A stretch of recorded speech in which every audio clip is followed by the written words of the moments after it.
Shop global academy MEC CEC BCom BBA చదివే విద్యార్థులకు number 1 coaching academy for CA CMA CIMA ACCA CMES professional courses. అమ్మ ఇప్పుడు June 2024 సంవత్సరంకు మేషరాశి వాళ్ళకి ఏ విధంగా ఉండబోతుంది?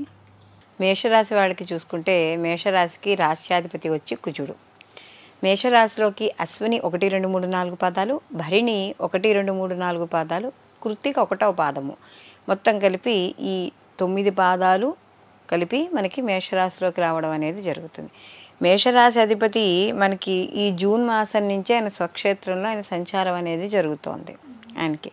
సో కాబట్టి మేషరాశి వాళ్ళకి ఎలా ఉంటుందంటే జూన్ మాసంలో వీళ్ళకి కొంత చిన్న చిన్న ఒడిదుడుకులు, లేకపోతే కోపము, ప్రతి దాంట్లోనూ కొద్దిగా ఇరిటేషన్ అవ్వడం, లేకపోతే ఎవరైనా చిన్నగా ఏదైనా ఒక మాట మాట్లాడితే కొద్దిగా పోట్లాట్లు కావచ్చు, ఇలాంటివి జరిగే ఎక్కువ అవకాశం అనేది మనకి జూన్ మాసంలో ఈ మేషరాశి వాళ్ళకి కనబడుతోంది.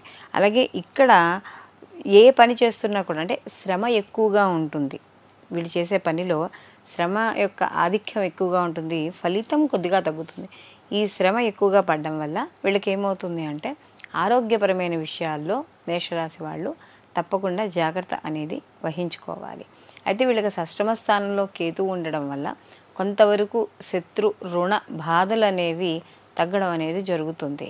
అయితే ఇక్కడ వీళ్ళకి ద్వితీయ స్థానంలో కాస్త గ్రహాలు ఎక్కువ సంచారం అనేది జరుగుతోంది కాబట్టి ధన విషయాల్లోనూ వాటిల్లోనూ కాస్త ఒడిదుడుకులు, ఇబ్బంది అంటే సమయానికి డబ్బు అందలేకపోవడం, ఇలాంటివి కాస్త సమస్యలు వీళ్ళకి ఏర్పడడం అనేది కనబడుతూ ఉంటుంది.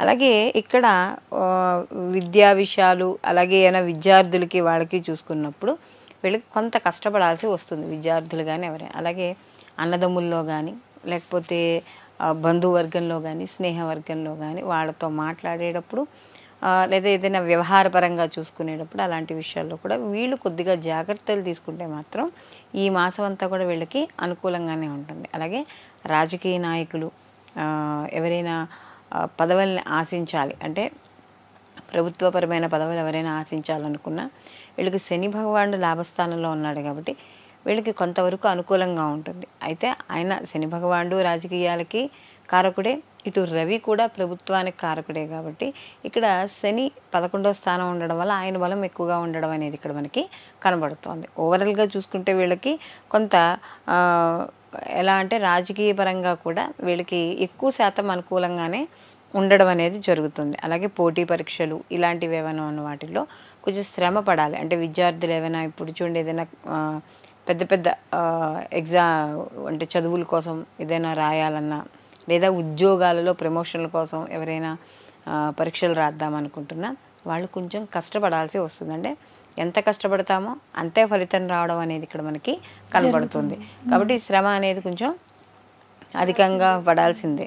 ఇప్పుడు పెద్ద పెద్ద ఫ్యాక్టరీస్ లేకపోతే ఇలా కర్మాగారాలు ఇలాంటివి చేసేవాళ్ళు ఉంటారు కదా, వాళ్ళకి కాస్త అనుకూలంగానే ఉండడం అనేది ఈ మాసం కనబడుతోంది.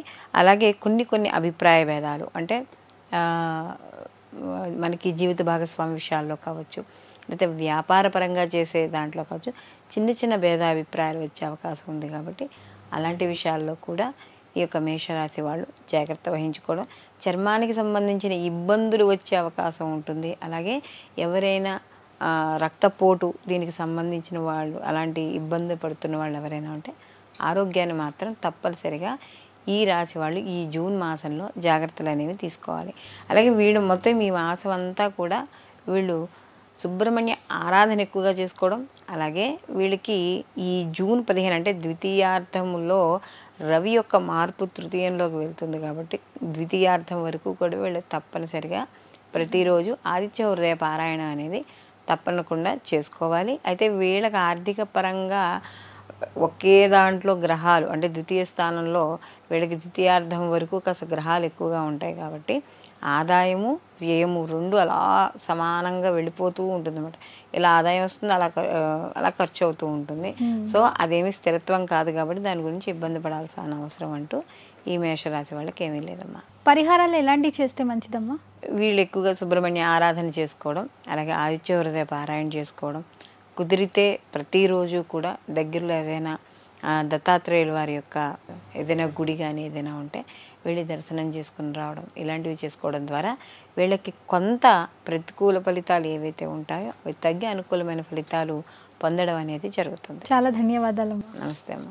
ఇప్పుడు ఆపరేషన్ లేకుండానే మోకాళ్లకు ప్లాస్మా ట్రీట్మెంట్, మీ ఆర్థోపెడిక్ సమస్యలన్నిటికీ రోబోటిక్ టెక్నాలజీ ద్వారా తక్కువ ఖర్చుతో శాశ్వత పరిష్కారం, ఫ్రీ కన్సల్టేషన్, ప్రతి ట్రీట్మెంట్ పై 20% డిస్కౌంట్. ఈ ఆఫర్ కొద్ది రోజులు మాత్రమే, త్వరపడండి. V9 hospitals 9281465842.